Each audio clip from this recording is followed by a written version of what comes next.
Proposé et présenté par le docteur Sarah Longer. Votre nouveau magazine santé à regarder en complément d'une alimentation variée et équilibrée d'un mode de vie sain. Pour découvrir, s'informer et rester en bonne santé, suivez Cap Santé sur Web TV Info. Web TV Info, le direct.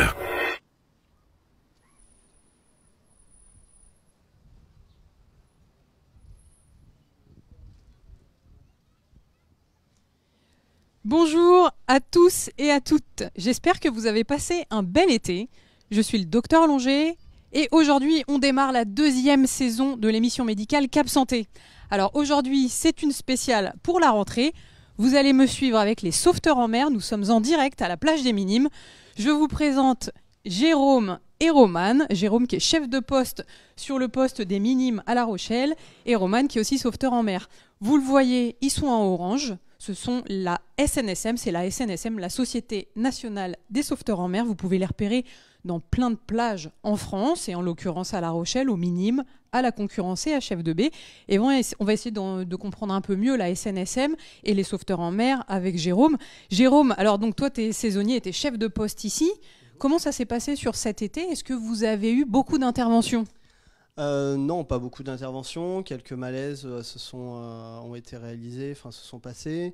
On a fait un traumatisme du genou, une petite entorse qui a été bien pris en charge.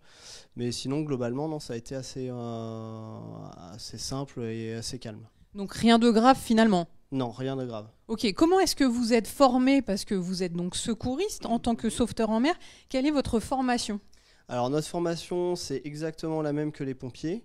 Donc on a les diplômes de premier secours en équipe de niveau 1 et les premiers secours en équipe de niveau 2. En plus, on a une formation spécifique au sauvetage et sécurité aquatique, qui est donc le SSA, qui est réalisée tout au long de la formation de base et ensuite recyclée tous les ans au centre de formation de la SNSM, et notamment celui de La Rochelle dont je fais partie. Et quand on fait cette formation, on a aussi son permis bateau, c'est ça? On passe aussi son permis bateau? En effet, on passe aussi le permis bateau parce que la spécificité donc, du SSA, c'est qu'il y a une option pilotage donc, qui permet d'intervenir et d'aller chercher des victimes avec des embarcations nautiques comme les pneumatiques. Et on peut aussi être amené à utiliser des jet skis ou tout ce qui est adapté à l'eau, au nautisme, donc les planches de sauvetage également. On va aller voir Kim qui se trouve sur la plage, donc suivez-nous avec Jérôme. Et puis Jérôme, j'aimerais bien savoir, donc Kim, qu'on va aller voir, est saisonnière elle aussi, pour tous les jeunes qui aimeraient postuler, qui aimeraient devenir sauveteurs en mer, qu'est-ce qu'ils doivent faire? Est-ce qu'ils ont un diplôme à passer? Est-ce qu'il y a un entretien à passer? Comment ça se passe? Alors, il y a des tests de recrutement qui se font tous les ans. Là, cette année, ce sera le 13 et 14 septembre. Donc, on commencera par des tests de natation à la piscine de Châtelaillon. Et puis, au fur et à mesure, on va faire aussi des tests physiques et un entretien technique pour voir un petit peu leur motivation. Hop là, voir un petit peu leur motivation. Il y a des creux sur la plage aussi, il y a des risques. On va pas essayer de sauver le sauveteur, ça serait dommage. Il y a des trous, oui, c'est vrai. Donc il y a des tests techniques, alors en sport en fait. Voilà, il y a des tests physiques et des tests de motivation qui vont permettre de vérifier leur motivation, leur disponibilité et puis également leur capacité à se remettre en question et à avancer, à évoluer dans un élément qu'ils ne connaissent pas forcément. Et les tests sportifs, ça consiste en quel sport? On est jugé sur quoi si on veut devenir sauveteur en mer? Alors on est jugé principalement sur ses capacités à nager, être capable d'avancer dans l'eau et d'être son aisance aquatique. Et puis des tests physiques en course à pied et en renforcement musculaire qui vont permettre qui seront nécessaires pour tous les sauveteurs pour pouvoir avoir une capacité physique intéressante pour pouvoir évoluer et aller chercher des victimes, que ce soit dans le sable, courir dans le sable, etc. Mais si on n'est pas excellent en sport, est-ce qu'on peut quand même postuler pour être sauveteur en mer si on est ultra motivé, qu'on a envie de faire ça en juillet-août quand on est étudiant? Tout à fait, parce que malgré tout, même si les personnes n'ont pas un niveau sportif d'excellent niveau, on les entraîne toute l'année pour pouvoir qu'ils soient efficaces. Et on les entraîne pour pouvoir arriver au niveau qu'on espère les amener. Mais à partir du moment où ils ont la motivation, on les prend pour pouvoir les emmener au bout. Très bien. Et donc la formation, elle dure combien de temps au total? Alors au total, la formation dure 9 mois. Et dans ces 9 mois, ils ont, alors sur une année, mais ça peut se faire également sur 2 ans, mais sur une année, ils passent donc leur diplôme de secouriste, PSE1, PSE2, leur permis bateau, leur diplôme SSA, avec le BNSSA qui est le sésame pour pouvoir surveiller les zones de baignade dans toute la France. Mais quand on est étudiant, ça veut dire, est-ce qu'on peut poursuivre ses études et faire ça en parallèle ou c'est compliqué ?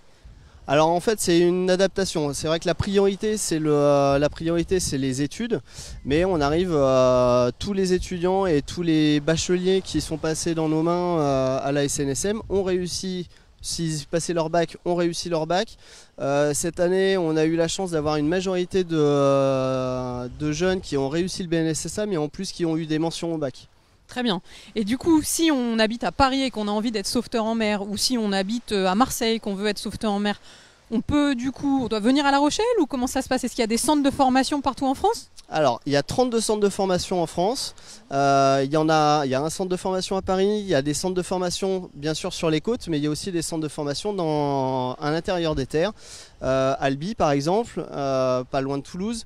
Il y a Toulon, il y a Marseille, il y a tout plein de centres de formation à Nancy. Voilà, on peut se former, qu'on soit côtier ou qu'on soit terrestre, il n'y a aucun problème.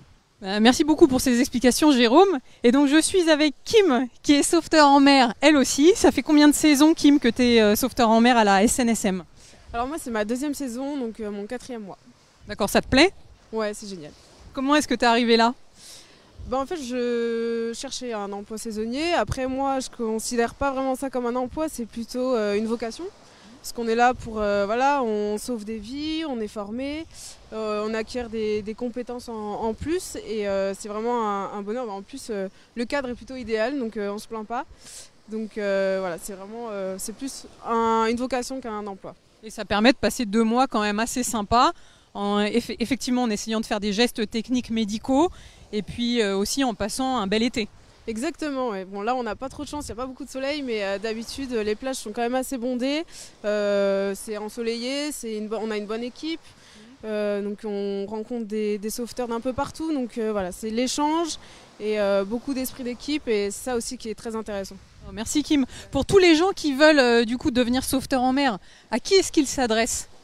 Alors principalement, pour nous, c'est ceux qui veulent venir à la SNSM, ils s'adressent directement sur le site de la SNSM. On a une adresse mail que je ne connais pas de tête, mais voilà, mais sur le site de la SNSM, on peut retrouver tous les centres de formation et les contacts directs pour pouvoir s'y inscrire. D'accord, et il y a des gens aussi qui veulent faire des dons en termes d'argent pour la SNSM. Comment est-ce qu'ils font s'ils veulent donner ?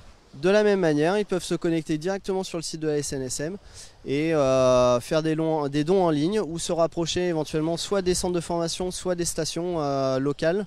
Et ils peuvent faire des dons en direct par le biais des dépliants qu'on peut leur remettre et envoyer soit directement au centre de formation, soit au siège de la SNSM qui se trouve à Paris. Et ça revient directement sur les stations ou les centres de formation. Bon écoute, merci beaucoup Jérôme, merci Kim, c'était super. J'espère que ça vous a plu cette émission médicale de Cap Santé sur les sauveteurs en mer. N'oubliez pas un petit like sur Cap Santé, l'émission médicale. Et à la prochaine fois pour les kinésithérapeutes, on vous explique l'intérêt de se faire rééduquer par des kinés et puis plein de nouvelles émissions sur Cap Santé. Merci.